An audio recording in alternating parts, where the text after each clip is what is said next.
Bonjour, aujourd'hui je voudrais vous parler d'un livre qui sort ce 14 mars. Ce livre s'appelle « Faut-il se passer du numérique pour sauver la planète ?» et c'est le deuxième livre édité par l'Institut La Boétie.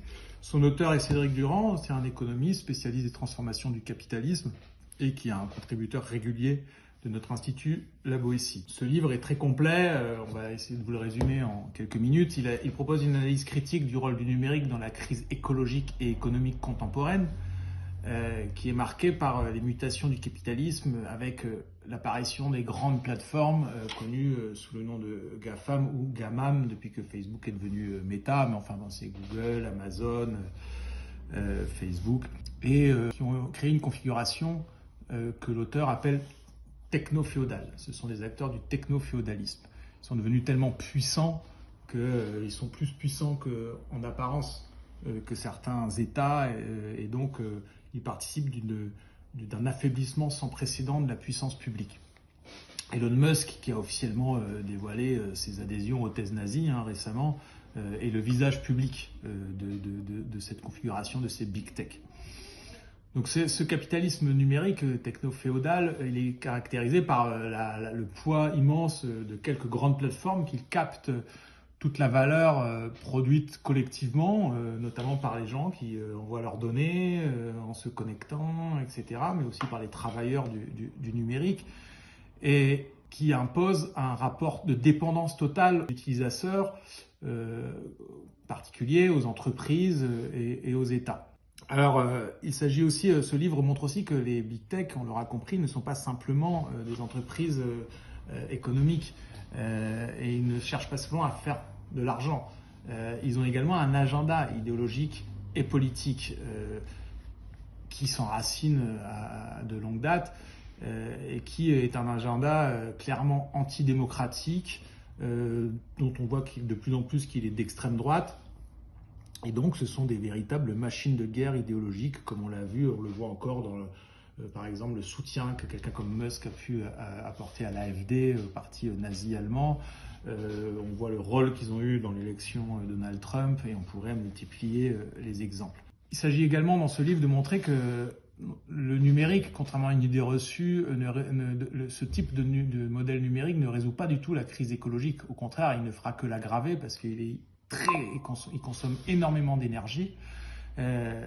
Et il transforme profondément la structure du capitalisme en affaiblissant, dans les conditions actuelles, les possibilités de planification, notamment écologique. Alors Cédric Durand mène une critique radicale de ce modèle, mais pour autant, il ne tombe pas dans un travers qui serait le rejet général de la technologie, ce qu'on appelle le travers un peu technophobe.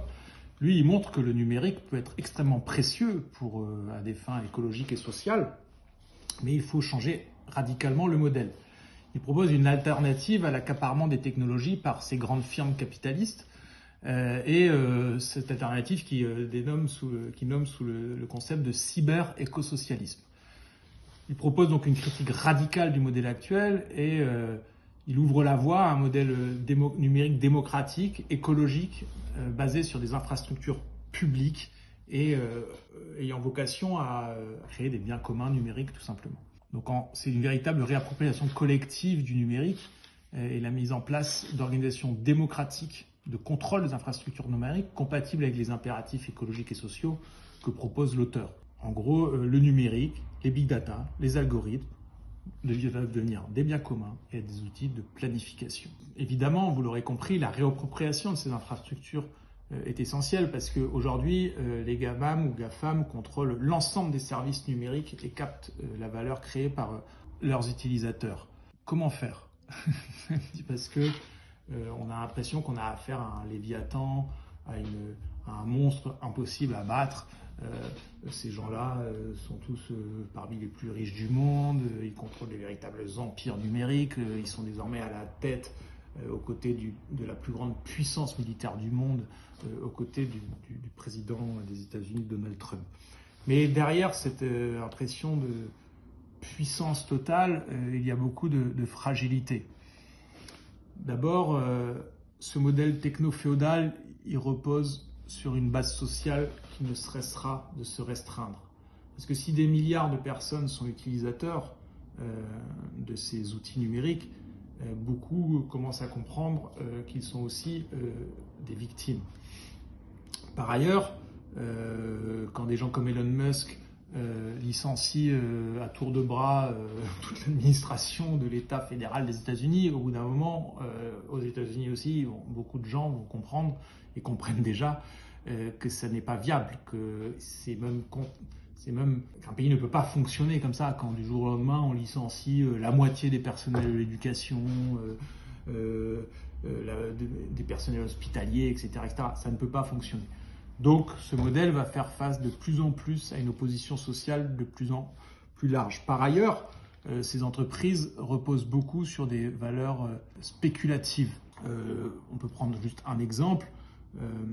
En une nuit, suite à l'apparition d'un contre-modèle à ChatGPT fait par les Chinois et dont ils nous disent, et on n'a pas de raison de ne pas les croire sur ce point, qu'il a coûté beaucoup moins cher que ChatGPT.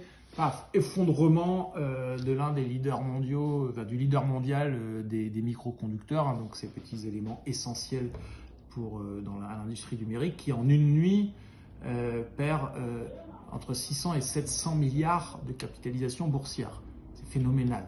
Donc on voit bien que ce modèle repose en grande partie sur des valeurs spéculatives. Enfin, la troisième raison pour laquelle on peut vaincre ces acteurs du technoféodalisme, c'est qu'il y a des alliances possibles à faire avec d'autres acteurs industriels, qui ne sont pas forcément des acteurs socialistes, anticapitalistes, mais qui ont un intérêt à combattre l'hégémonie numérique. Et on pourrait multiplier les exemples des industries qui se retrouvent complètement piégées par les logiciels que leur fournissent ces acteurs du numérique. Mais également, en France et en Europe, il y a une partie encore du secteur industriel qui veut redévelopper, redonner les moyens de notre souveraineté. On peut s'appuyer sur des acteurs en France et en Europe qui ont un intérêt et une volonté de rompre notre dépendance extrêmement grave à l'industrie américaine du numérique. C'est un enjeu de souveraineté. Souveraineté populaire, la souveraineté des États. Voilà la grande bataille que nous propose de mener l'auteur. Et ce livre est donc un livre essentiel pour recouvrir tous nos droits démocratiques et défendre notre modèle démocratique, défendre notre souveraineté et proposer une alternative écologique et sociale à cette offensive d'extrême droite alimentée par les technoféodaux. Je vous remercie.